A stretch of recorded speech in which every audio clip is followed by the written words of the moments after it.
everyone. Welcome to another episode of All Consuming Podcast. On this episode, we got to sit down with the band Cold Streets. Got to hang out with them before and after the show. And Tyler, you had a lot of technical difficulties. You were there for a moment on your phone. So when you guys are listening, he's on his phone. And then he drops and he comes back in. But what was going on? It was ridiculous. It was probably my worst nightmare ever. I get there, and I get on earlier than we were supposed to, because I'm like, I'm going to get in there and make sure I'm there to welcome Cold Streets and all that. And my computer just, for some reason, won't go in. It won't log into our Riverside program or whatever. And so I'm freaking out, and restarting, updating, downloading new browsers. Gary's texting me, did you try restarting it? Dude, I'm not. Unplug it and plug it back in. I'm not a boomer. And so eventually I have to get on my phone, and then I'm on for a little bit. My phone's like, there's not enough storage for this. And so it was dying. So I left, and they're still doing you guys are still recording. And finally I come back when I figure it out. So it was this whole ordeal, but from what I got, the half of the interview that I was in there for, it was awesome. Yeah. It was super exciting. So if it sounds a little weird, the recording's a little crazy, it's because of my technical difficulties. Yeah. And me as a boomer. What else is new with you? Well, my son is all in to hockey right now. Okay. So he's a Mighty Mite, which is like 6U, 8U. And so they had this huge tournament over the weekend. I don't know what 8U means. Like under 8, like age 8 and under. Okay. And so they had this huge tournament over the weekend in our hometown, which was cool, so we didn't have to travel anywhere. But they require the parents to volunteer. Run the scoreboard, do that type of stuff, set up the board. Aren't there a ton of kids, though? There's a ton, yes. And so there's a ton of volunteers, right? You would think so. You would think so. But you also, just to be a part of the team, you have to promise you're going to do, 8 hours of volunteer work throughout the season, or else you have to pay, $50 an hour. You don't do it. Because they need the parents to make things run smooth, whatever. It's not that big. Right, you don't want to have one person be doing everything and burn out. Right. And so I volunteered to run the scoreboard, and I've ran the scoreboard for our high school wrestling matches. I've done it before for middle school football stuff. So I understand how scoreboards work. It's really easy. It's really just a clock, right? And then scores. Yeah. But, so I'm there, right? My son has 5 games over the weekend, and so I'm doing not his games, right? And so I'm running the scoreboard, and I've never done it before. Get it all set up. I'm ready to go. The lady also told me, hey, here's the music. Make sure to have the music on when they're warming up and during intermission or whatever. Okay. Easy, right? Easy. So music's just blasting. Kids come out, they're skating, right? They're getting warmed up. And the song that comes on is Limp Bizkit Break Stuff. Have you ever heard that song? Nah, it's just one of those days. And so in my mind, I'm like, I have no idea if this is edited. There's an iPad that's not even the screen's not even turned on, so I can't even see the song. It's just plugged into the system, And I'm like, I don't know if this is full on explicit or if it's edited. And so I looked at my Crystal, my wife. She was running the other scoreboard on the other side. I looked at her, and she had no clue really what was going on. And so I just let it ride. And thank goodness it was edited. But that song edited is literally just as bad as it's not edited. You know what I mean? And anyway, so these 6-year-olds, 8-year-olds, or whatever are out there just skating, warming up to Limp Bizkit Break Stuff. And it's pretty cool, I guess. But and it was it went from Fall Out Boy, and then the next song was nah, it's just one of those days. I'm like, oh my gosh. Yeah, so I had literally had sweats for a second, because who are they going to blame when it starts saying F this, chainsaw? They're going to look at me. I'm going to be like, oh gosh. Anyways, it all you should have taken it and plugged it into your phone. And just played my own You would have music? just put Turnstile on or something. But. That would have been awesome. No, so I was a little worried, but it ended up being okay. So the whole weekend was over there volunteering, watching hockey. I'm a hockey guy now. I never even grew up and played hockey, and now I'm just a hockey guy. Yep. I got all these sticks, and I'm shooting pucks with my son, so I guess that's who I am now. But it happens, yeah. Kids growing, yeah. Yeah. So it's nice to have a little bit of time to do this podcast and talk to you and Cold Streets. Yeah. So we are talking, me and you, thinking we want to do some segments. And every episode, we think we're going to look, if you look and you're watching us, you can see that Gary has an abundance of vinyl on his wall. And that's not all the vinyl he has.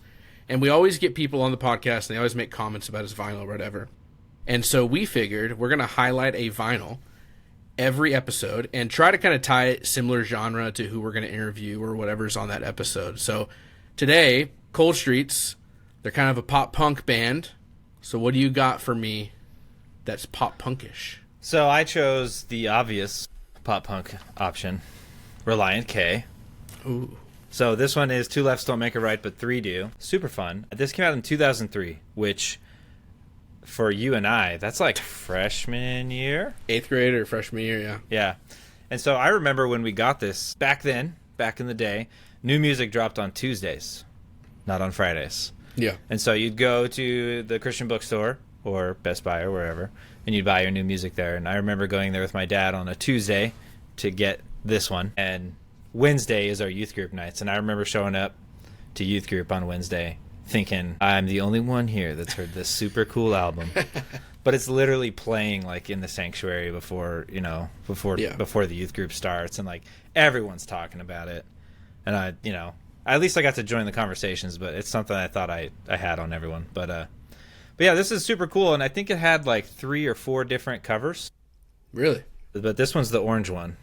And if you look on Spotify, it has the blue one. Yeah. And I think I had a green one. But So, it's all different car accidents. Right. But not being a church kid, when do you think I first heard Relient K? When your wife showed it to you. No. In college. Album. This album? No, think of the album. I'm a secular crazy kid, just living life. Right? When do I first hear about this band called Relient K? That's what I was telling you from your wife. No, like what, 8, 17, I or get 18? that, but I kind of get that. But like, what album did I hear? Oh, you probably heard I heard and it wasn't for my wife. It was a music video for Be My Escape on like MTV or something. Oh, yeah. So an Yeah, album so that's out after this one. the one right after it, yeah. And so that was the first time I heard Relient K. And obviously now, going back and listening to it and You're like, previous yeah, albums. It's all right. It's okay. It's no Be My Escape or whatever. But yeah, I think it's pretty cool because Relient K is, I don't want to sound like yeah, that's true. Relient K, every church kid loved Relient K. For sure. Yeah. Right? Every church kid was all about Sadie Hawkins dance. Yep. And those, all that stuff. Yep. It's pretty cool. So other cool stuff about this. So I have I don't know what you call this, orange cream colorway. So it's half orange, half white. Both That's vinyl. sick. Yeah. But yeah, there's not a lot of crazy art on this one. There is like a picture inside of the band. Oh. But other than that, this is what the back of the CD looked like too. But that's the vinyl. And if I had to pick my favorite song on that album, I would probably pick Mood Rings. Because when I was, a freshman, I thought it was hilarious. Telling girls to wear rings so that guys know what mood they're in. I just thought it was clever, and I remember my sister just rolled her eyes and thought it was the dumbest song. But other than that, probably Forward Motion for like a serious song, because I like the guitar driving in it, and I like the lyrics behind it. Cool. But struggling with motivation really, For sure. is what the song is. But do you have a favorite, or do you have any idea? I can't tell you a song off that album, to be honest. What? I mean, okay, if you read some of the top ones, I'm sure I know them.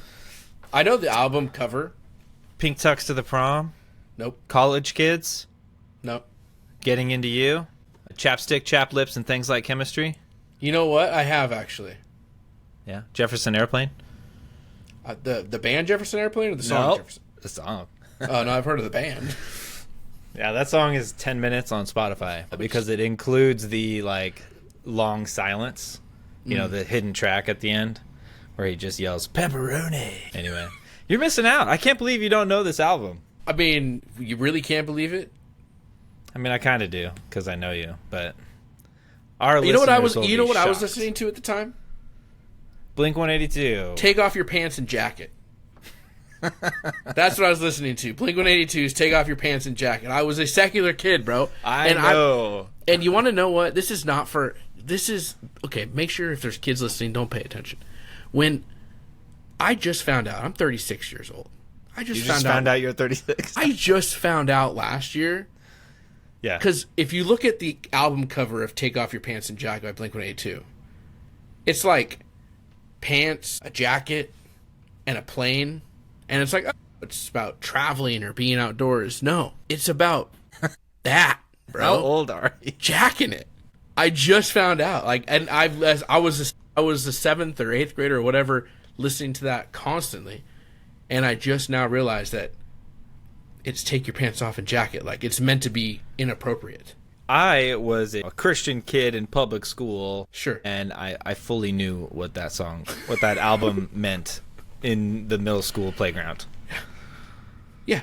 And the album before that, Enema of the State. And you know what? I just kind of knew what that was. But Take Off Your Pants and Jacket? That's just like, I'm thinking, because it's spelled jacket, bro. Yeah.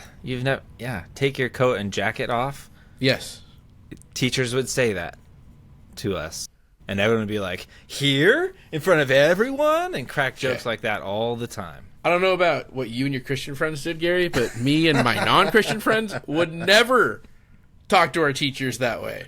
Anyways, I think we should move on. Let's get to our great interview with Cold Streets. Awesome punk pop band, excuse me.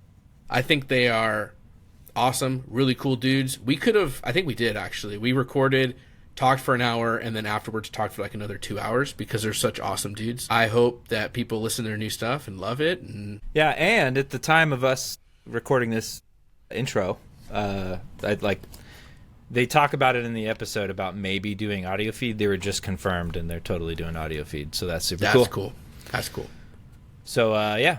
Sit back, relax, listen to us, talk to these fellas, and we hope that you end up liking them just as much as we do. Hey, guys, thanks for joining us. Let's just jump right in, kickstart it. Yeah, let's do it. Can you tell us what your name is and your role in the band?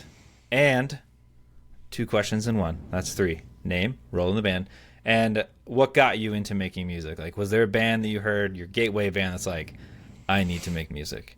And we'll start with Seth, because he's at the top for me. My name's Seth. I play guitar and sing.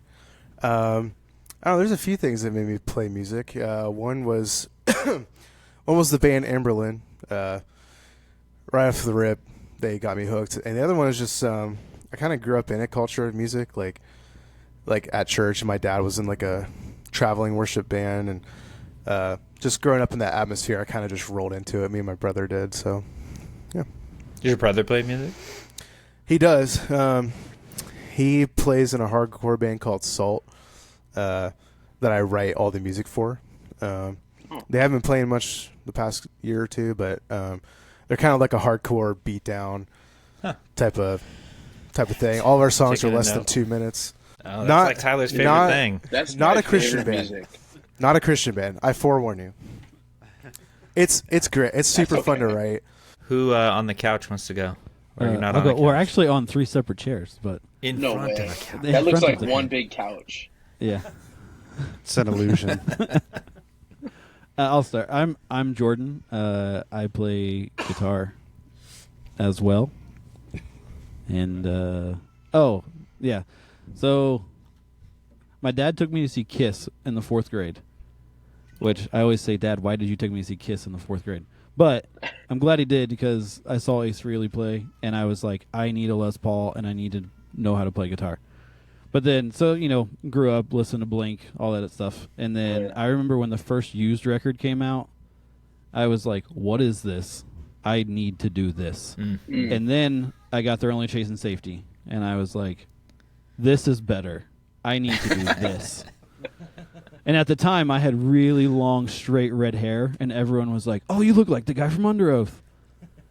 So I am Aaron Gillespie. yeah, no joke. We are at a Warped Tour in like 2015 or something. Whatever. It was the year they dropped off. I don't know if you guys remember the whole Under Oath fiasco, but Yeah. when they dropped off of Warped Tour, they like dropped off in Indianapolis. Like that was the first day they didn't play. And I literally had a kid come up to me, grab my shoulder, turn me around, and say, "Why aren't you guys playing?" And I was like, because my band only plays like 5 shows a year, and we're definitely not playing Warped Tour. So anyway, that's That's crazy. That's funny. Okay, here you go. Yeah. Woo. Hey, what's up? I'm Mikey. I play bass and do backup vocals. I kind of echo Seth a little bit, where I grew up in a musical family, so I was always around it. But I'd say probably one of the influences that got me started was definitely MXPX. I mean, I got to say, the first bass line I learned was Chick Magnet. Come on. Yeah. Yeah. So that Yes. got me into it for sure. And then it just kind of built from there. So, got into heavier music, Under Oath for sure, Haste the Day, all kinds of stuff. Nice. So, Yeah. but that's me. Hi, I'm Jono. I play drums. I'm the only member who hasn't been in a previous band with other members. Me and my wife moved here in like 2018, and me and Jordan just one night decided to jam some old MXPX songs and kind of just got rolling from there. But I initially got into music, again, another like youth group kid who kind of grew up listening to MXPX, Relient K, a little Newfound Glory, and I actually started taking drum lessons in like 2004 from our local like Christian punk band called Labeled Loser. You guys would never know them because they never got out of our small Alabama town. But their drummer started teaching me all these Blink-182 songs after I got the basics down. So I was like playing Feelin' This and First Date and all these other Blink songs like right out the gate. So that's just kind of, punk has always just kind of been my foundation as a musician, as a drummer. So it just made sense to be in a band like this when I was older. So Yeah, that's cool. yeah. Yeah, Your influences are similar to what Tyler and I like, so. for sure. Yeah, we hear a lot of those bands, and that's who we are. The next question is, what brought you guys together for your band, Cold Street? Okay, I'll just talk about it, John. Okay, we'll try to get over this Yeah. fast. So me, Mikey, and Seth, wherever he is on your screen, we all used to play in a band together, and towards the end of that, I kind of got really bitter towards music, and I was like, I just wasted half of my life living in a van, playing music. This is stupid. And so honestly, I like sold all my gear. I was like, I'm done with this. I don't ever want to do this again. And then Jono is actually my brother-in-law. Our wives are sisters.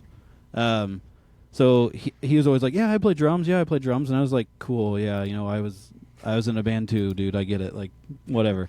And then he finally was like, hey, we really should just jam sometime. And I was like, dude, I literally own a guitar now. I don't have an amp. I literally have nothing.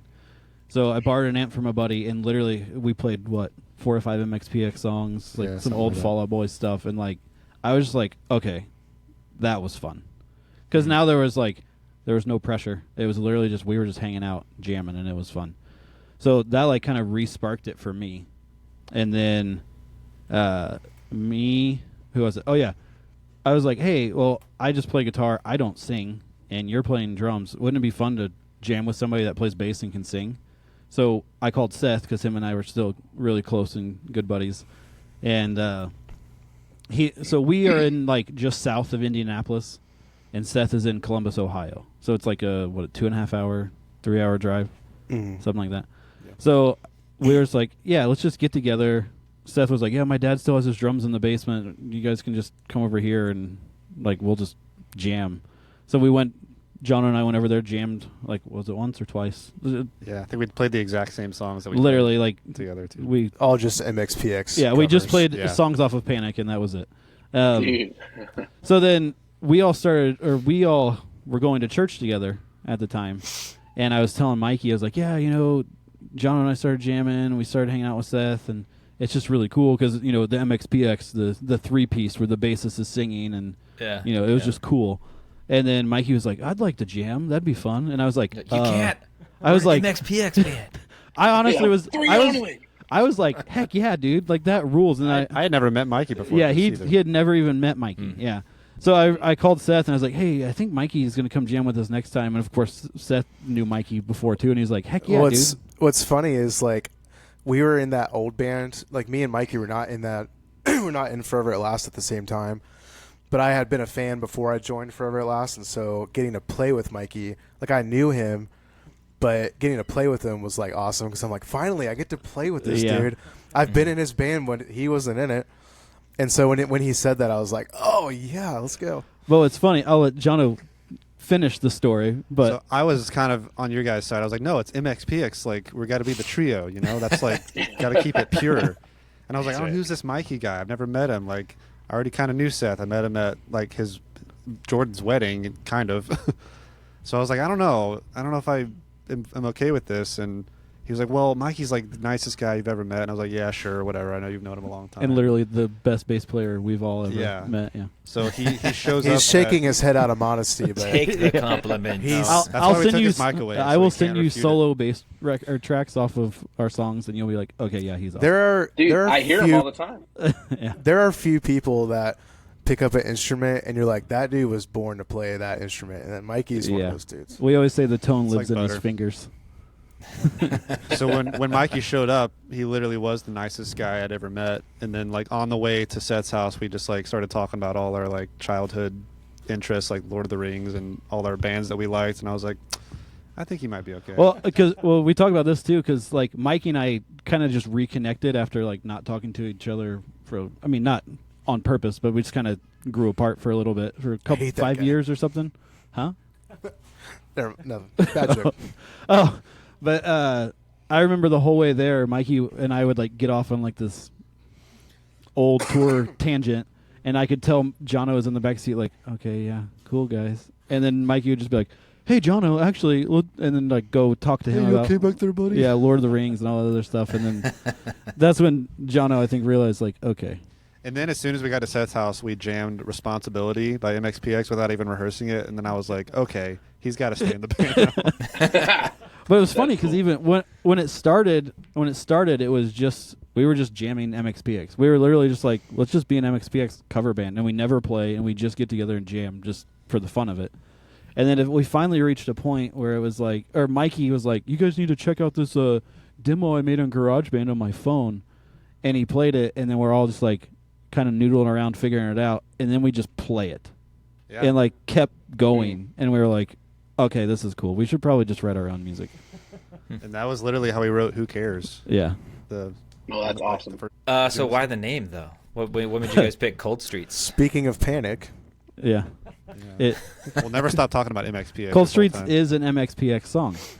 And we talked about a lot of stuff. I'm a big hockey fan, so we were talking about being called Body Check at once, and then we were like, yeah, that's pretty dumb. well, at the time, I don't know what season of Stranger Things came out, but you were just sending names related to Stranger Things, and I'm like, bro, this is gonna be too on the this is gonna be too on the nose. Yeah. Demogorgon, Yeah. Mind Flayer. Mind Slayer. Yeah. But then, yeah, we were just, I don't remember what we were talking about. I think we just had a week where we were just bouncing names, and I think you sent Cold Streets, and we were like, Yep, that's nice. it. Yeah. Let's go. So we always joke that like nobody knows that song anyway. So we're like, we should just play Cold Streets live, and literally people would just think it's one of our songs. Yeah. Unless Mike Herrera was there, and then he'd be like, "What the heck, guys?" And we'd be like, "Hey, why don't you come here and play it with us, idiot?" We probably wouldn't. Somebody's We got to play the song. Mike. Probably wouldn't call him an idiot, but yeah. So Rapture. new song, Over and Over. Yeesh. I've been listening to it over and over. Nice. And how about for Same. this? So as you guys know, listeners don't know this. We got the song early, but we didn't get the music video. So they just sent us the music video, and I think we should watch it together. Yeah. Let me see if I can share. Hopefully it's like good audio quality when I share. Well, watch it be super loud and all this.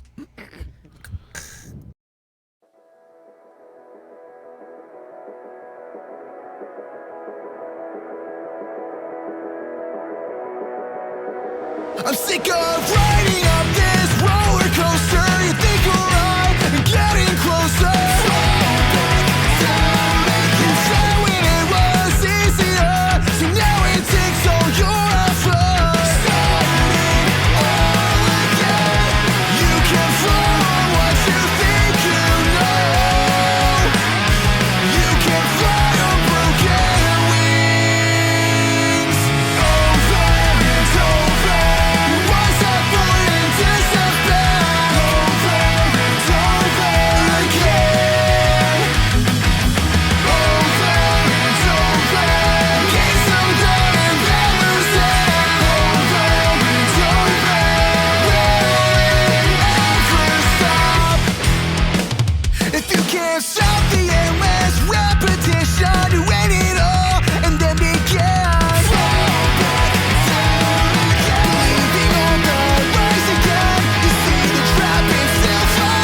So I have a couple questions about that video. Okay.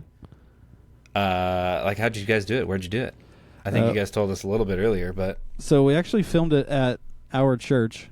I work for a production company where we honestly do a lot of video. Like, we work for a lot of big corporate companies doing like onboarding videos or commercials or training videos or all that other type of stuff. But the owner of my company was also a musician in like a Christian metal band back in the day.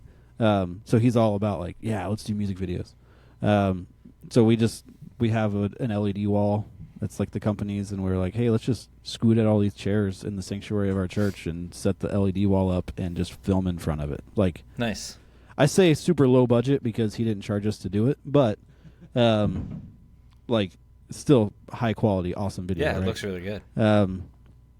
What we started to tell you before we started the podcast, but we got the whole wall set up. Or wait, was that the end of your question? Do you want me to move Yes. on? Okay. Continue. Basically, we got the whole wall set up, tested the video on it, and we're like, awesome. And I was like, I'm going to go change, and then we can get started actually filming. I literally walk out of the room, and I hear, what just happened? And I come back into the room, and 2 of the panels on the LED wall are just black. And of like course, full pillars or like vertical lines or something? So it's a bunch of little square panels that make up the whole thing. And of course, it's like the 2 in the dead center of the screen. So I'm like, what do we do? Because we can't film with 2 dead. Just tell them it was intentional. It's art. Yeah. So literally, though, we deconstructed the whole middle of the screen, took those 2 panels out, moved them to the top corners, and then rebuilt the screen. So there's like 2 or 3 shots in the whole thing. If you watch close, you can see like the corner of the rectangle has a little square cut out, and it's because we had to move those panels out of the way. But because we had all these. Oh, thank you. We had these really cool ideas to do some really cool wide shots, so you could see the whole background and stuff. But then like it just looked dumb with those panels burnt out. But still, I think it turned out really good. I'm pretty stoked on it. So I'm assuming you produced it? Mixed it? Kind of. I kind of had the idea. The whole video for the wall I made. So like everything that's going on behind us, I made. And then my boss did all the editing on it afterward. Also recorded it, the song. Yeah, I did record the song. Well, yeah. Nice. You did.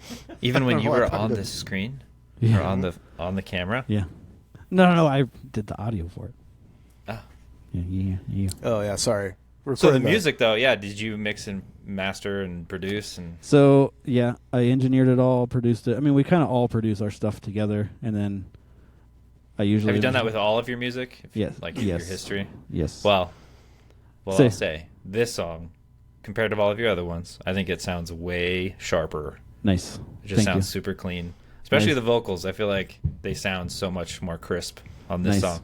The Cold Streets discography is kind of like a progression of Jordan's recording, because I think we started out because we started out with pretty much nothing. We had sold a lot of our gear, and Jordan specifically didn't really have anything, and we started out in like a side room in his closet, and now he's got like pretty much a full studio at his house. Yeah, so it's a home studio, but it's not just a home studio. Well, the first EP was like the bare bones, and now it's... in like a 10x10 room where I was like in the closet with my desk, and the drums were literally like 2 feet behind me, and his like back to back while he was tracking drums. Yeah. We have a video for a song called "Right in Front of Me," and the video is like kind of like a speed. I don't know what you call it, like a time lapse looking kind of video. Yeah. And that is the room where we recorded that entire first EP. Yeah, the whole room. Yep. Like Is that the one that looks like it's like in a garage or something? No, that was actually in his first house. Who cares? Was in my old garage. Yeah. Yeah. Oh, I loved your office. That's a different one. Oh yeah, why not? Yeah. That was, we filmed in 2 different garages. I got a Threat Level Midnight poster for Christmas Threat that Level year. Midnight. Yeah. So I put it in the background. Yeah, I had you to just pause fulfilled the a video and be prophecy for Jono. He's like, I'm gonna put this in the background. Someone's gonna notice someday. Yes. There you go. I think I even wore my Dunder Mifflin shirt for that video too. I think so. Yeah. That's awesome. Do you have anything to say about the video, Mikey? I liked it. Or the It songs. was fun. Yeah, I mean we can break down the song too. Sure, let's do it. Who wrote the lyrics? I wrote probably like on this particular one. It's different for every song, I think, but I think I wrote like I don't know, like 80% of it, and then I think kind of all of us did the rest of the 20. Like I think we had a couple verses, like the 2 verses might not have been written or something, and we kind of recorded them as we kind of wrote them as we were recording them with all of us, I think. This song lived for a long time called Over No V2 because there was no verse 2. Mm-hmm. But I mean that's typically how a lot of our stuff is Seth will start with a lot of lyrics. I guess for the song, unless like Mikey and John will just write full songs and just send us stuff and be like, hey, we wrote this whole song, lyrics and all, and we're like, awesome. But a lot of times it's we'll put it on the fridge for you, buddy. No, like Seth will write some of them, and a lot of times I always pick them apart because I use my producer brain. I'm like, dude, we're not saying that in a song. Like we have to figure out how to re-say that a little more creative. But yeah, for this one in particular, that's. I hate saying like one person wrote a song. Yeah.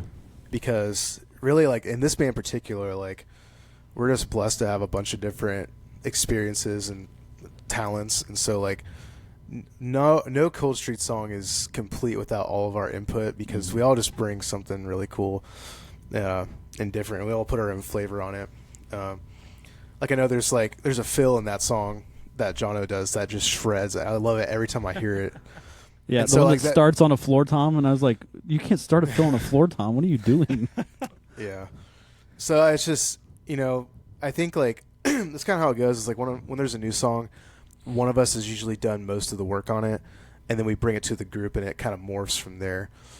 So that's kind of that's cool. about how It this gives one you a went. better like variety of songs because like a lot of solo artists they might have some good songs, but eventually it's like it sounds the same. Mm-hmm. So it's cool that I like bands. I like groups of people making music. I like bands. Yeah. Big band guy. Yeah, love people. More than one guy in a band. But so like, what were your influences in writing this? Like, did you have a goal? Did you just thought someone wrote a sick riff and they're like? Honestly, look, when I start a song, I'm usually doing something monotonous like driving or mowing or something, and I'll just be thinking about something and I'll hear a melody, and I think this one. Are you familiar with a band called the Swellers? No. No, they're they're an older punk band. I think they got canceled, but for something I don't know. But there's a solo in that song that is similar to the solo that we have, and I think it started with that. And just thinking, like, man, that's really cool, and then just kind of working it into what it became, just piece by piece. Sometimes you'll sit down and you'll have an idea. Like I was working on a song today that I just recorded a voice note when I was driving, and the whole song is just from a voice. It started as a voice note, and you just kind of, for me, I just need a spark, and you'll get a lot done, and then it'll just stop, and that's usually when I bring it to these guys, and I'm like, hey, I'm stuck, and then kind of goes from there. Or I start writing something like I think John Mayer said, like when you hit writer's block or you stop writing, it's like the listener inside of you hearing the song doesn't like it anymore. So that's usually when I go to the guys to finish it or write the rest of it or whatever. Why are you laughing, Mike? Because he smiles and laughs all the time at everything. If Mikey was firing you, he'd be laughing and smiling. He'd be like, you're just a really good guy, but you'd be really confused. Yeah, You're terrible at your job. You would think that he fired himself. He would go into fire. Definitely He'd go into fire and fire himself. You know what, man? You just I think you need You this can't more do than me. you can't do need your my job job. anymore, but We'll just trade you can have places. mine. Yeah. Good old Buck. So how'd you guys record this? So you're kind of close, couple hours drive away. Did you all meet up together and record it, or was it like one day Mike will do his part, and was it like a big in studio? So this one I don't really remember recording. I mean, we definitely jammed it together because Seth will send us a lot of demos, and then we'll just kind of jam through them and be like, "Yeah, this is sick. This is super cool." Because like literally, Jono lives right next door to me. Like, we build our houses next door because our wives are sisters, and they're like, they are best friends. They're And Jono's one of broadcasting my from best Utah. friends. So when we build our houses, it's literally right next door. So, Yeah. like, That's cool. when we, like, and then Mikey lives, 20 minutes away, 30 minutes away? Yeah. Not too bad. Yeah, not too bad. So, honestly, the three of us could do a lot more if we wanted to. We just don't like to unless Seth is here, and then... I think this one was recorded kind of piece by piece. Like, yeah, I think so. I think Jordan did the guitars and or Jono did the drums. They did them together. And Yeah. then I think, like, whenever Mikey was over, they just did I the think, rest. if I remember correct, Seth sent me, like, the his demo Logic session, and then I took it and, like, redid all the guitars, and then had Jono track drums on it. And then it lived forever with Seth playing bass on it. And then we'd had one, like, jam session, and I was like, Mikey, I have to have you track bass on this song. Fix this. Yeah. And, yeah, it's kind of piece by piece. I mean, that's the beauty of having the studio at my house is we can work on stuff when we want to or Yeah. not. And then, I mean, I'm not charging us to do this. Yeah, that's cool. I should, though. What the Yeah, heck? maybe you should. I I could should be take loaded. my money and put it in my other bank account when we record. So, is this just a single you guys are dropping? Are you working on an EP? Do we Working on do it. we tell the man? Sure. Do you tell the masses? Well, We got a probably, I don't know, what do you say, guys? Like 11 or 12 songs, yeah. kind of There's in a the works. few. So we're thinking first Cold Streets LP. Yeah. Ugh. Which is cool because we started working with Small Step with Paul. Yeah. And the beauty of what he's doing is, like, the band that we were in was signed to Victory Records, if you remember Victory. And it never got, like, super agenda, everything has to get done, but, like, you always had that pressure of, like, okay, well, we have to do records, or we have to go on tour, we have to do all this stuff. So then, like, when we started this band, we're like, let's literally just do it for fun. Like, no agenda. We don't care. We can do one Right. song every 5 years. Like Cold Streets will never break up because we have a song called Who Cares, because that's our joke. It's like, literally, who cares? Like, we're all married and have kids, and every time we play a show, our bodies hurt for 3 weeks. So, like, we're literally just doing it for fun now. And then that's what, like, Paul was all about it. He was like, yes, that fits exactly what I'm wanting, like, what we're doing with Small Step.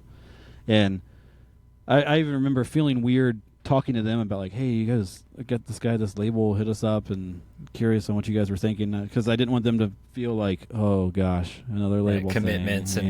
and deadlines and But yeah. once we started talking with him, and then Seth, to be honest with you, Seth just sent us a demo, and then, like, 2 days later, like, a full song demo, and then the next day another full song demo, and then another one, and we're like, okay, all of these are awesome. So yeah, they just kept piling up, and then Jono would send one, or Jono would be like, hey, I have this idea, can I come over and track it? And then we'd track it, and then Mikey would send demos, and then they just kept piling up, and then we were like, guys, why don't we just do a full length? It's kind of like a rite of passage for a band anyway, right? Yeah, that's cool. So it's in the works. We'll see when it gets done. I run into this problem where I'm busy all the time, that I don't ever have time to stop and do what I want to do. But we'll get it done. I think 26 will be the year. Yeah, I've met Paul a couple times at Furnace Fest. He's a good dude. Yeah. I like him. Next question. What made you pick this genre? I mean, I already know you guys like Amberlin, MXPX, Yeah. and that's just like the sound you guys like. But is that what you just like, let's make a band of just a sound that we all like? Is anyone like, no, we need to get heavy? Mikey wishes we were a freaking metal band for sure. Well, we definitely have some of that influence in our history. I think like a lot of what we do, even in our old bands, has always hailed back to punk rock in some kind of way. And so I think I think that's like punk rock is kind of the heart of what a lot of us do. Mm-hmm. I think that it's music that just makes all of us happy, and it's fun to play. It's easy to play, and when we get together, it's just kind of what ends up happening. Like the EP we wrote previously, I think we had like one song that I think I wrote beforehand, but the other two we pretty much wrote just getting together and playing. And so like that's just what happens when the four of us come together. It's just punk rock. So if we got together and metal was coming out of it, then we'd be a metal band. But I think punk rock is just natural. It's what happens when the four of us get together. So yeah, that's cool. I mean, Tyler and I when Paul messaged us, I don't know, before Thanksgiving, and was like, "Hey, Cold Streets, have you heard of them?" And I'm like, "Nope." So he sent us your songs and told us you got to interview them. I'm like, "We're down." So Tyler and I were listening, and we're like, "Dude, how come we're just now finding you guys? You've had songs out for 3-4 years, and we have not heard you." But so we've loved all of your stuff, and it's I don't know, a nostalgia trip, it just sounds like all those punk rock and pop punk bands that we've liked for the past decade or 2 decades. We kind of jokingly say it's youth group punk. Yeah. We're 2000 youth group punk is what we are. So there's a controversial topic of a label that people put on bands, Christian bands. What are your thoughts on Christian bands? Would you be labeled a Christian band? This is what we said in our old band, and I think it's what we would all agree to now. You guys can talk after me if you want. But we kind of go for I think we've set an example first, right?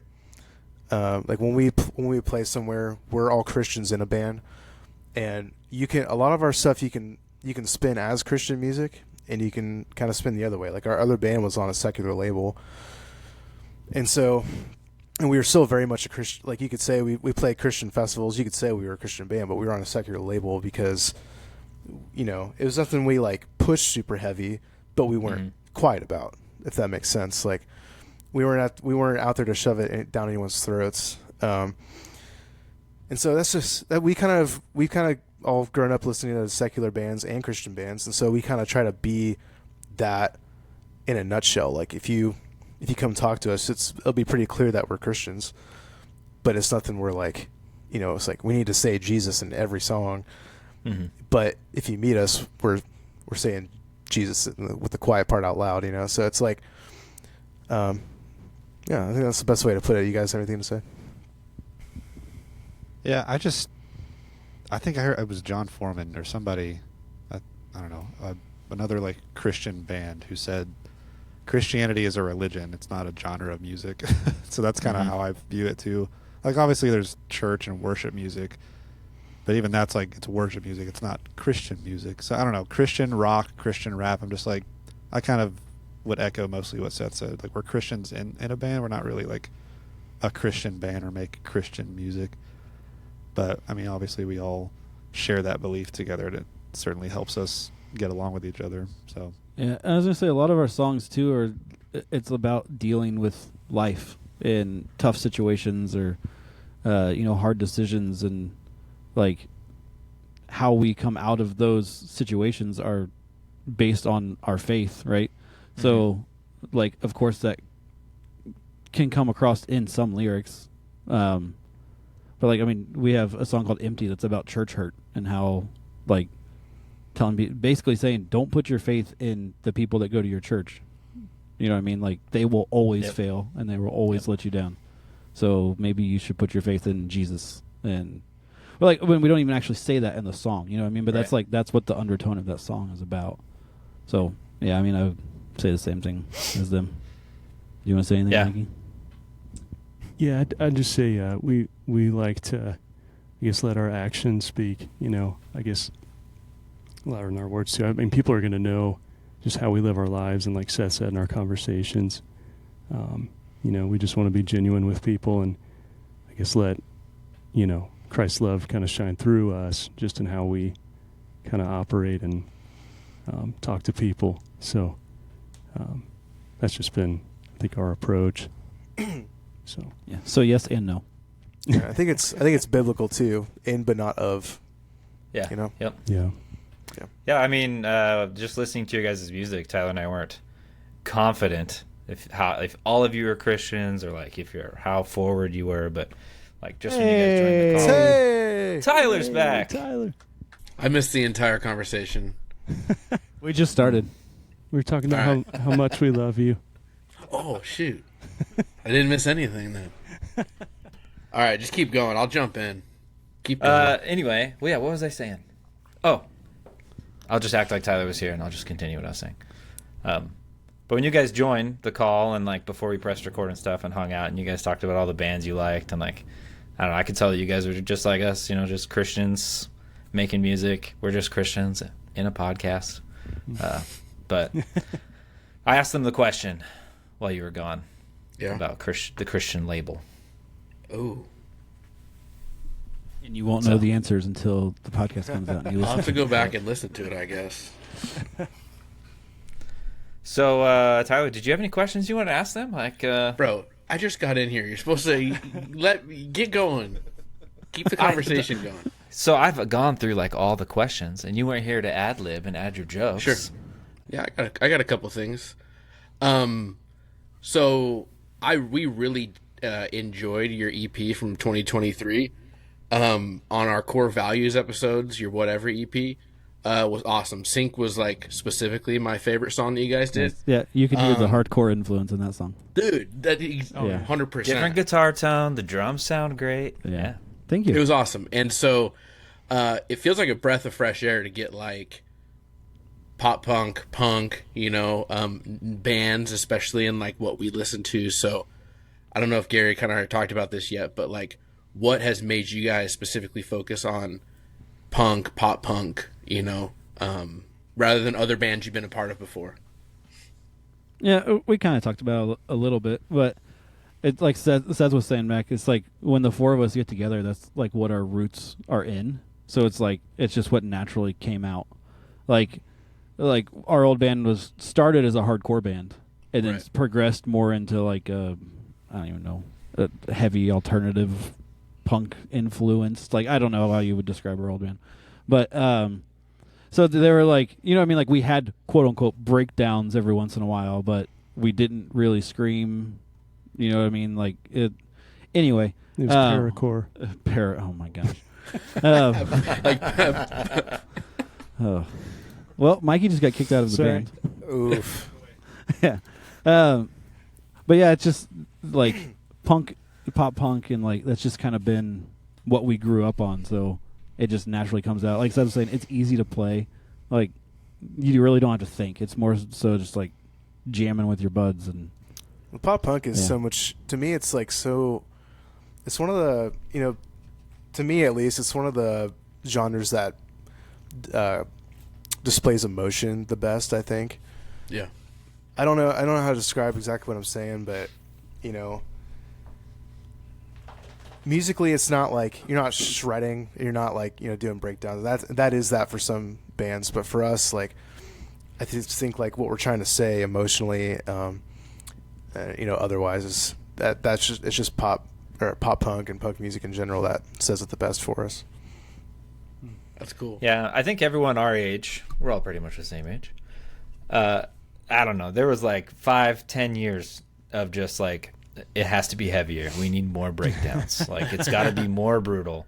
And then like, I feel like we're all going back and being like, man, you remember like when bands sang and like, remember when things are catchy? Yeah. And I feel like pop punk is getting more attention nowadays.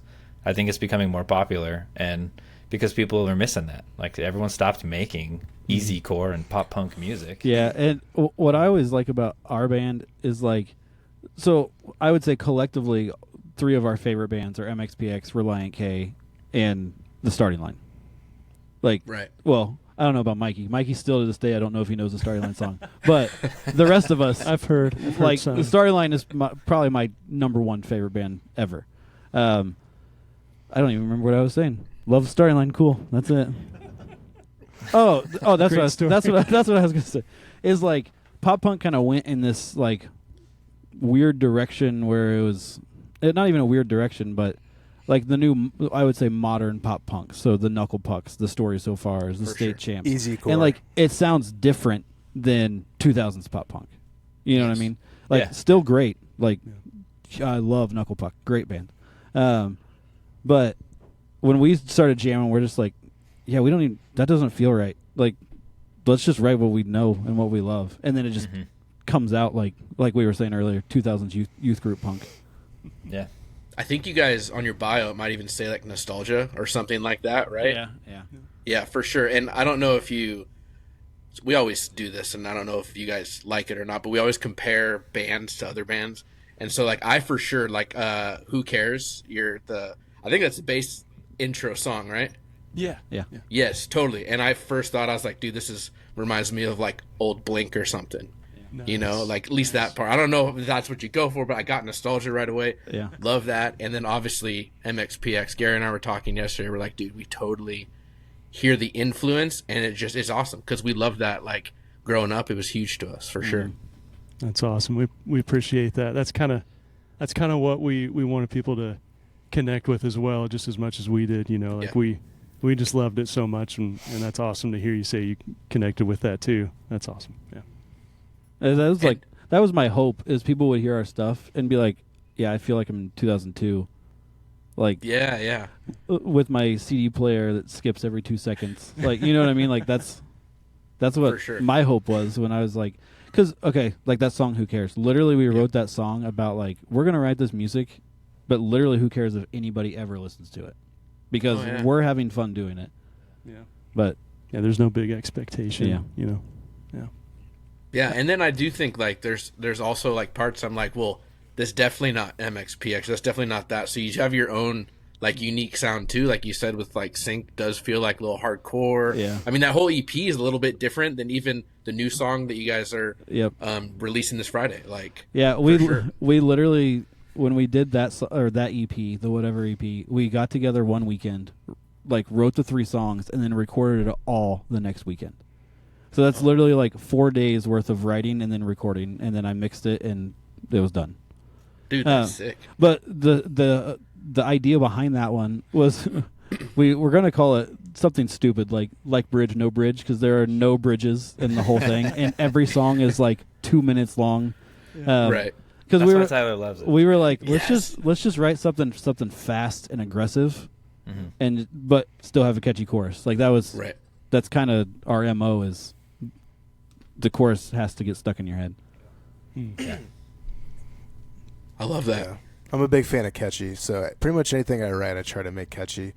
Like I myself want to write things I want to go back and listen to, and I'm a big I love trying to make everything catchy. So that's like one of my goals is in my writing process. But yeah, Dude, and I think that definitely fits the pop punk and all that stuff. And I catch myself humming your guys' choruses too. Like we've been kind of listening a lot lately, getting ready for this, and I'm like at work or whatever, and just been like, oh shoot, man, yeah, it's right there. I have an embarrassing confession. I think I told you guys. My go. Spotify Wrapped for 2024, 4 of my top 5 songs were our own songs. Oh, because of is what that Seth embarrassing? said. Because we write stuff that I genuinely like listening to, and I'm just really proud of. So I just go back listening, like, man, these are great songs. But then, everybody's sharing their Spotify Wrapped, like, oh yeah, I listen to these like 4 or 5 different people, and it's just like all my stuff was just Cold Streets, and I was like, I don't know if I should post that because I'm our number one a little fan. conceited. top 0.1% fan. Right. You just Dude, gotta tell heck people yeah. you use Apple Music. You Yeah. barely ever play anything on Spotify. Right. It's just to yeah. reference for I shows. was just seeing if it was working. Yeah, I was showing my coworker. Yeah. That's funny. Yeah. My Spotify Wrapped was a lot of Bluey and Danny Go. Nice. I was just about to say Bluey. it. Mine's Cold Streets, Salt, another band I play with, and Tarzan soundtrack. That about soundtrack it. is amazing. I say mine Yeah, is Phil Collins really slammed it on that one. mine is Raffi. Raffi, Yeah. what's that? The kids artist. Raffi. I think it's Oh. Raffi, but Yeah. Yeah. A lot of K-pop Demon Riff Hunters Raff? for me. nice. That type of Yeah, stuff. riff raff. And that's not my kids. That's just me. Like, I'm just really into that stuff. No, Gary always gives me a hard time. My Spotify Wrap's always you never know. Like a couple years ago, Taylor Swift. This year, Turnstile. He just hates on me for my Turnstile obsession. Yeah, So- I can't do it. My brother's a huge Turnstile guy. Yeah. I'm with you, bro. I don't I don't understand get it. Holiday? Okay. Go on holiday, buddy. Like, whatever. I really tried, but maybe there's something wrong with us, And, dude, that's I how saw them. I was gonna say that's and- how I am with Knocked Loose. Like Everybody loves them. Well, I'm hang just on, like, bro. Now Hang you've on. taken it a step too far. No, I'm just kidding. Just got to get the dog bite, you know? Yes. Arf, arf. We'll be on Jimmy Kimmel one day. yeah. We actually we knew that who's their guitar player that Yeah, we, Nico, their guitar Nico? player, Yeah. was in the youth group at the church that we all grew up in, and he used to be a huge Forever at Last fan. And he's just a cool guy. Oh, nice. Small world. So you guys are all big MXPX guys, is what it sounds like, right? Like growing up, for the most part. Literally Yep. wearing their hat as we speak. Oh, Just remembered. dude, let's go. So Oh, yeah. what's each of your guys' top track, like favorite of all time? Oof. Oh yeah, the song You that already did Mikey plays every We didn't single do this time song. he I starts playing. I know it is a really well known one, but it's just too good. My Life Story. Fantastic. That one's great. That whole album is my favorite album. So yeah, I'd say that for sure. Cool. I'm gonna say Darkest Places. Love it. That's a good one. They're thinking. I- Well, while you guys are thinking, Someone's got my- to say Cold Streets. My favorite Cold is Streets. Responsibility. Yeah, it's a good Oh one. yeah, dude, Responsibility slaps. Yeah. Classic. That was the first song I heard by them. Was Responsibility. So mine's gonna kind of be it's not lame, but it's off the self-titled that came out in like 2019, I think. Mm-hmm. The song "Disaster" is one of my favorites. Deep tracks. Because it's written like he wrote it about his wife, and most of the time, if you write a pop punk song about your wife, it is the cheesiest, corniest thing of all time. But that song is super just negative. awesome. Yeah, like it's just a really well written song about his wife, and I don't know, I love that song. This isn't my actual favorite, but I want to pick a different song than everybody else. But there was one summer that I literally blasted before everything and after, like every day. And so Play It Loud has been one of my favorites of theirs Oh, for yeah. a long time. So every time we've seen them a couple times, and every time they play that song, I'm like hyped beyond belief. It's one of my favorites. So yeah, or Contention is also one of my favorites. Contention is kind of what inspired the Whatever EP, like super fast, aggressive song.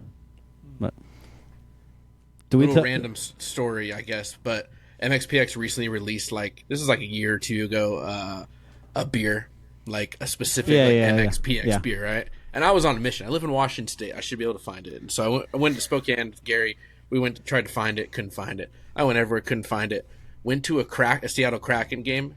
They had it on tap Nice. there. So I had MXPX beer at the Kraken game. Nice. Was it Pretty good? sick. That's that It is was awesome. it was all right. Yeah. Oh, I'm sure. I don't know if it was worth the quest, but it was cool. Yeah. You got a story out of it. Yeah. I got a story. That's right. Say, do we tell them the whole story about Kelsey and Holly, or do we skip over this? I need to know. Can you Who's out them Kelsey like and that? Holly? So, Let Mikey say it, or is he gonna do you be want too to tell the embarrassed? story, or do you want me to botch it? Okay. So Mikey's wife is, I hate to say this term, but she's a Instagram influencer, right? Right. Social media. Content influencer. creator. Yeah. That's Yes. pretty Don't cool. limit Yeah. the platform. Yeah. I mean, you're not wrong. Yeah. But anyway, she does a lot of like, what do you call it? Home decor, fashion, lifestyle type stuff. So there was one random, or it wasn't random. It was on Jono's birthday. She posted a video of her and Jono like singing Friday Tonight on his birthday. Yeah. And she gets a random message from Holly Herrera saying, "Oh, I didn't know you were an MXPX fan. That's awesome." And then Kelsey's Mikey's wife is responding like, "Oh yeah, my husband's really into them, and I've kind of grown to really like them." Blah blah blah. I don't think she realized at first didn't know. like It was his who wife. she was talking to, and then Holly responded back with like, "Oh yeah, I'll make sure I tell my husband that one of my favorite influencers likes his band." And then she was like, "Wait a second." What? So now what's cool though is like her and Holly have talked back and forth, and like the last few times they've come close, Holly's like got us back to hang out with Mike before shows, and like Nice. and then little Mikey here is like 11-year-old Mikey shaking and peeing his pants because I don't know what to do. But yeah, That's the coolest thing a wife could do for her husband. That is so awesome. yeah. I always joke with her. I'm like, hey, next step, Cold Street's on tour with MXPX. We'll come out of tour retirement for that one. Ooh. Did you already ask him the tour question? I Gary? haven't. No. I think that leads well into this. Yeah. So if you guys were to open for any band, like you're the opener, what bands do you want to be on that ticket? Like just like a dream ticket, dream lineup. I'll give you a hint. The band starts with M. And Have you ever heard of Magnified Plaid? ends Because that's with who. X. That sounds familiar. Have we talked about There's a that yet? theme here. I don't know if you guys have picked up on. Just kidding. Yeah. I mean, for me, if I could pick three. So 3 bands. Yeah, if Three I could bands. pick three, it would be the ones I said earlier: MXPX, Relient K, and the starting line. Would I'd go to be that show. awesome. Yeah, I just that show too. the starting line just did a little tour with Newfound Glory a couple of years ago, and a buddy of mine. Sorry, not to just plug everybody and make it seem like I'm cool and know everybody, but a buddy of mine runs a company called Sparrow Sleeps, and they basically take. Yes. Okay, you know Sparrow Sleeps? What? We love Sparrow. Sleep. Dude, so my kids every night. oh, I love that. Yeah. So Casey, the guy who founded that, is a good buddy of Yeah. mine, and he was like, "Hey, I got some extra tickets to this Newfound Glory Storyline show. Do you want to go?" And I was like, duh," and it was awesome. That's so. Now that it's cool to go see all those bands now because most of them are sober now and use in ears, so they actually sound way better live. Yeah. But it was awesome. It was big storyline guy. And Newfound Glory is awesome live if you've ever seen them. They're so good. Never have. I would love to. They seriously the one I'm talking about was Chad's first tour back after all of his cancer treatments. So he sat down the whole time and it was still insane. They're so good. That's cool. Yep. Okay. I'm done. Who's next? Oh, top 3? I'd like to throw The Wedding in there too. Yeah. We talked about them a little bit earlier, but that's one of my that's one of my other favorite bands. Man, it'd be hard. I'm in trouble thinking of a third one. It's like Bloodline Calligraphy or something. Do you guys remember that band? Actually, I think I just saw that they're putting out a new song or something. Putting out a new record. That's a blast from the past. Dang. Yeah, they're playing at Audio Feed Nah. next year. Are we playing audio feed, Seth? We'll know tomorrow, right? TBD. Oh yeah, yeah. TBD. Well, I could plug. I know a guy who's a recruiter for Audio Feed. Ooh. Yeah. What's his name? Ryan Getz. Oh yeah, we know him. Oh, so Terrible plug. me and Ryan go way back. I'm joking. I thought I had something on you guys. No, I knew Ryan when he started. It was I Am Tuned Up. Now it's Tuned Up. Yeah, Ryan used to book. I've known him. Shoot, I knew him before I knew these guys. Yeah. I've never met him. He's just on our Discord server and talks to us all the time about Audio Feed. That's a very Ryan place to be. Is Discord. Yeah. Yep. Yeah. So yeah, that's why he was writing stuff on my first band ever when we were first playing shows. He wrote a couple show reviews or whatever. Yeah, we go way back. Probably nice. Man, was it 2013? So I've known him for a while. I was gonna say, there's a good chance he booked a show with our old band, with Seth's old band, and He that's did. how we got to know Seth. No, it wasn't that one. Yeah, It was my yeah. It was my first tour with FAL that he did. Oh, The show. He booked one of those shows. nice. You got a third band yet, Mikey? Oh, sorry. I'm He had all this time to think. Buffering over here. I was gonna pass it to Jono. You better pick or it's going to be Limp Bizkit. So Oh no. Well, I was gonna say, I guess I got to put Under Oath in there. That'd be pretty sick too. that'd be awesome. They're a huge influence, on the heavier side. So yeah, you got 3 bands, John? I think so. All right, here you go.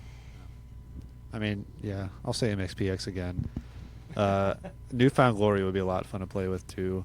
And one band that's they're not brand new, but they're newer, and I watch a lot of their live videos, and they just seem like so much fun. Is No Pressure, which is Parker's other band from Story So Far. That is straight up my kind of pop punk, just fast, happy, hyperactive. Yeah. Just short. If you sweet. can't tell by his drum parts in all of our songs, Yeah, he likes to play drums fast. just hyperactive. I like your drumming. Thank Yes. I like it.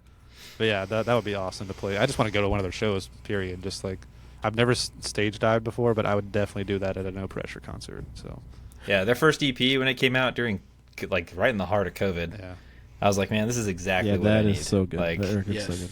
The Absolutely. world is ending, and we have happy pop punk Yes. stuff. You know, like that's what I need. So, Seth, what's your picks? I'm gonna answer the question Tyler missed in the same one as if we were all Christians. I'm gonna put a spin on the question and say if I could tour and I could have a dream package, it would be like 15 years ago of these bands. Amberlin is my favorite band. Can't do without them. What are your MXPX. thoughts on Maddie Mullins singing? Hey, just ignore it, Seth. No. Just ignore the question. So I got this mug Yeah.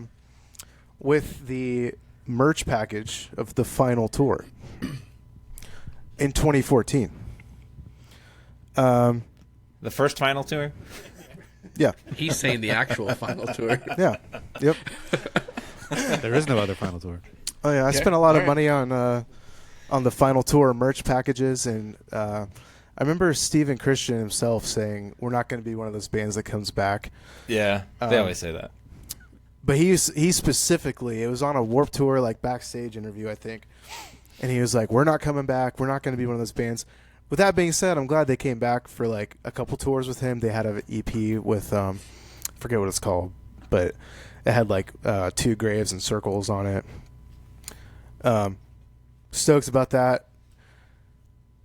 The thing that made Amberlin last as long as they did is how unique Steven was. Like, Sure. I would say that's the 1-2 punch is Steven's voice, and then how eclectic their writing yeah, was. their Like, nasty they were guitar heavy. riffs, yeah. They were heavy and like had nuance at the same time. Like Unwinding Cable Car Yeah. is great, and then they had heavy songs that were great. So with that being said,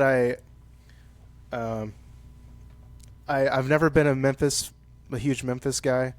He's obviously, I would say, one of the most talented like heavy singers out there, like skill wise. But Amberlin, it was never about like straight up skill for me. Kind of the same reason like pop punk is not about skill per se. It's kind of in the same way. I could rant about this forever, but Yeah. I can't say I'm a huge fan. I'm an OG Amberlin fan. Yeah. Can't say I'm a huge fan of Maddie in the band. Maddie's great. Love his voice, but I can't say I'm a huge fan of him being in it. I loved the song "High Stakes." That was a cool song. Yeah. Loved it, but it's never gonna beat Steven being in it. But to roll on, because I'll go. It will be here Sure. for another 2 hours. We'll talk later. You'll have an Amberlin podcast. And that's it. Join us for the after podcast. But no, MXPX, obviously, and then I'm gonna say Pillar. Wow. Pillar. Wow, Yeah, card. that would I was- OG Pillar would be crazy. I Like, saw where them. do we go from here, Pillar? Fireproof Pillar? What was 15 years ago? I don't know about Reckoning? exactly 15, but I mean it was probably that one you might have to 15. go back 20 years, 25 years. So I became a fan right when For the Love of the Game came out, and then I kind of like went back, and I saw them on the release tour of that album. So I'd say like right at the end of their tour cycle of, oh crap, is it Hypnotized? Is that what that one's called? That's a song on Where Do We Go From Here? Where do we go from here? Yeah. So right at the tail end of that tour cycle is when I would want them to play. So I honestly was expecting you to say Prada. Like 15 Yeah. year ago Prada. that would be the next. I mean, honestly, I don't know What was when that, Dead Throne? Death Throne Roots. 818 was my Roots. favorite Prada record. It's not like a favorite pick of a lot of Prada fans, but I think they all hate that one, right? yeah, because they recorded it with Despise it. Goldman. Yeah. Oh yeah, that's a story for another time too. You should just out him, dude. Say our old band did a record with Matt Goldman, and again, it's going to sound like I'm name dropping because I know everybody, but I grew up with the guys in Prada, so me and Mike are still pretty good friends. And Nice. when He's we, featured on a song soon? dude, Dude. how funny would that be? And then Mike. No, You can make it work. They do some experimental stuff now. yeah. I don't even remember what we were talking about. Oh, Mike Goldman. We were recording with Goldman, and I was talking to Mike about it, and he's like, "Oh, how was that?" And I was like, I mean, he wanted to play board games all the time, but it was good. And he was like, yeah, we hated it. That was the worst experience we've ever had. And I was like, cool. But, like, I'll be honest now, Tyler, you weren't here for this, but I'm an audio engineer. Like, that's what I do for a living. So, like, a lot, when we were recording with him, I was, like, laser focused on, okay, what's he doing? Why is he doing that? How is he getting that sound? And, like, I would even say a lot of my recording style sounds more like early 2000s records. Like, a little bit more modern, but still that, like, real tones. Like, I pride myself on using real drums and not sampling stuff. So, like, I learned a lot from it, but I don't want to throw Matt Goldman on their bus. The dude has gold records under his belt on some of our all-time favorite records. You know what I mean? I hate to run over a curb with his car. Oh, I didn't do that. Our bass player at the time got a ticket while driving Matt Goldman's car, and it was pretty funny. Amberlynn Pillar. Was there one more? MXPX. Oh, MXPX. MXPX. Yeah. Gotcha. So, Mike Herrera, if you're listening, your wife's favorite Instagrammer wants her husband's band to go on tour with you. That's awesome. You guys got to come to Washington. That would be fun. You got to move to Bremerton. We'll hang out. So, what's next for you guys? You got a video dropping. You guys touring? Are you playing live shows? Are you? We already kind of talked about you maybe dropping more music. Yeah. Honestly, we don't really play that often. Last year I think we played the most shows in a year. It was like 5. Yeah. It's just honestly, it's whenever like the bands that we were friends with, like in our old band, are like, "Hey, we're playing in Indy again. You want to play?" And we're like, "Sure." Like, just because, like, Just for fun. Like when I was saying earlier, like we play a show and dude, my knees hurt for like a month. But yeah, I think the good thing about not to cut you off, I think the good thing about where we're at in our musical journeys is like we can kind of pick and choose. Like, I feel like when you're coming up in a band, you feel like you have to take every show, and we probably turn down more than we take, just because we're like, you know, we love playing obviously, but you know, I feel like there's some that it's just nice to be able to like choose, you know. Sure. It is funny though, because every time we play a show, we're all like, "Guys, that was awesome. We need to do this more." And then like 4 months will pass, and then we'll be like, "Hey, you guys want to play another show?" Yeah, we'll do it in like 3 more months.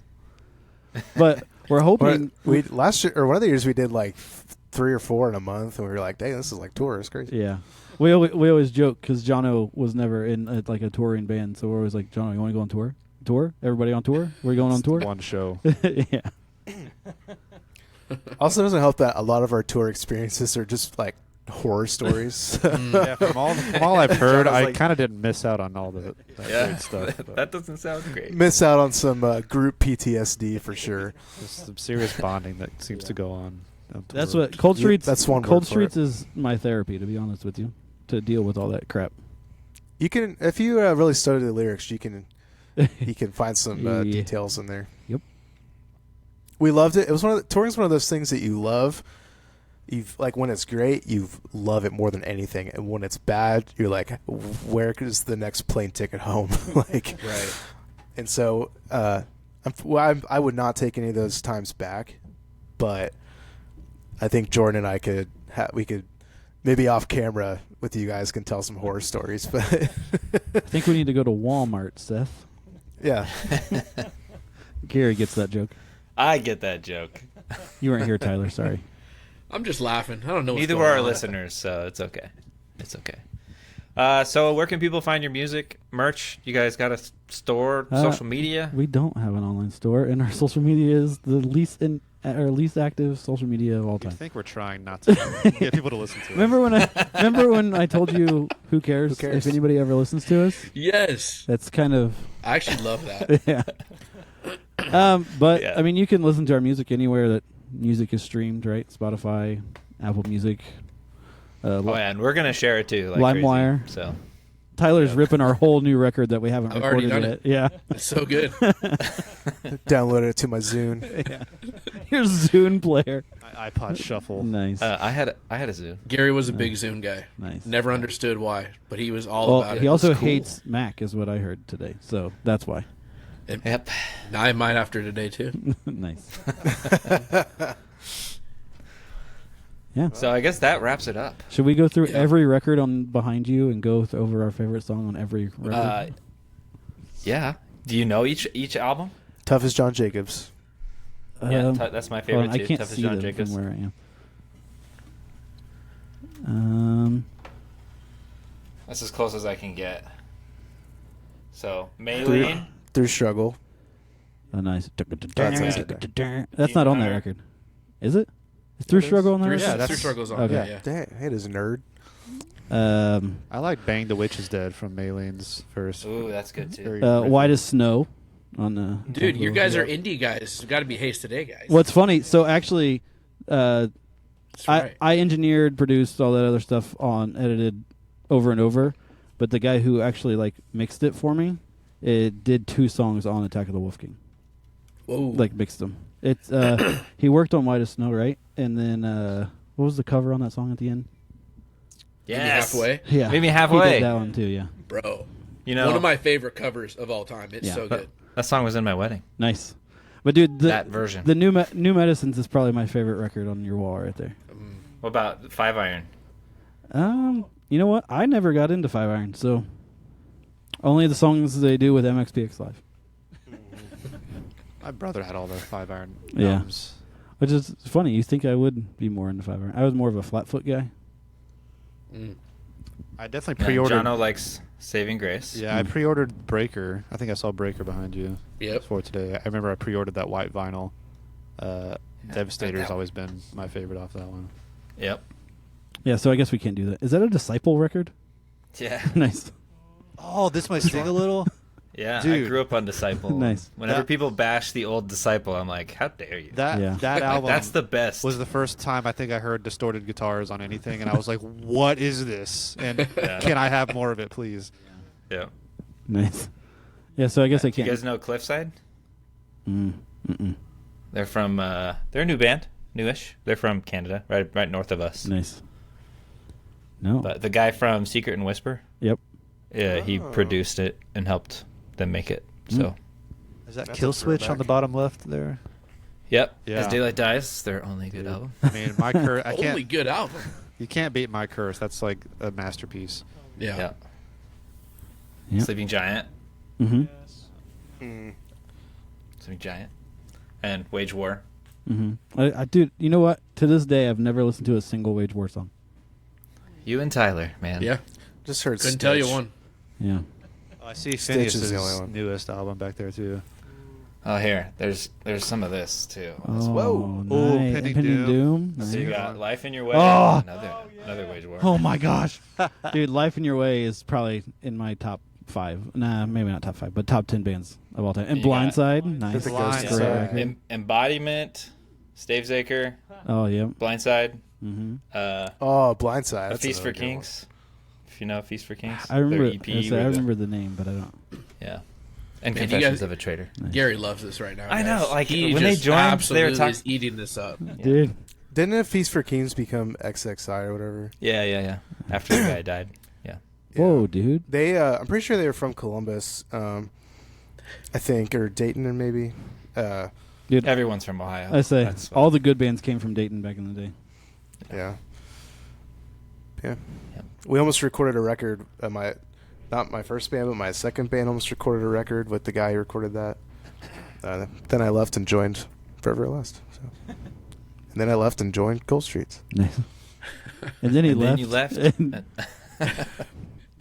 And joined the Marines. All right, so I think that wraps it up. Yeah. We appreciate you guys hanging out. It's been fun to get to know you guys. I feel like I like your band even more now.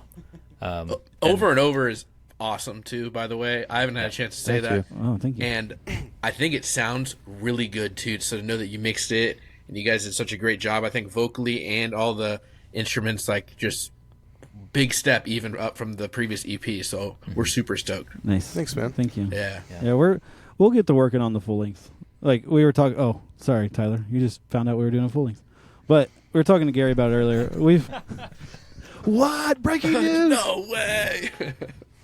Now That's awesome. We got the songs there. We just need to sit down and do it. And Cool.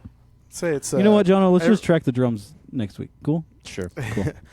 there's a lot of songs that are written, but we haven't played together, so I feel like a lot of them just need those final touches, and we can record it, but yeah. We got probably like 12 or 13 now. Probably trim it down, add a few more, then trim it again. So we're in that stage right now. Yeah. That's awesome. We'll do a birds and a B-sides. Yes. We'll be there to listen for sure. I Call it the understood B, the bird reference. sides. Wait, did you actually understand the reference? Yeah, Relient K. Okay, good job. He has seen and heard it. Good job, home stray. Hey, I caught that. That's a good reference. I understood that reference. Yeah. Silver lining So- of doing this podcast. I guess. Yep. So thanks for joining, guys. Yeah. Look forward to see what you got coming out. Appreciate it, man. Thank you. Thank you. Thank you. That was awesome. I'd like to thank Cold Streets for coming on the podcast. Awesome dudes. Go check their music out. Also, excited to maybe be doing some more band interviews, Gary. And something we can maybe get some more bands you might have heard of, have not heard of. Get them on here, talk to them, and let you get into that new music. Yeah, that'd be fun. So thanks, everyone, for listening to us. If you like what we're doing, become a patron, buy us a cup of coffee, join our Patreon. There's links on our socials and stuff like that to do that. Yeah. Have a great week or month or year. Thank you for listening.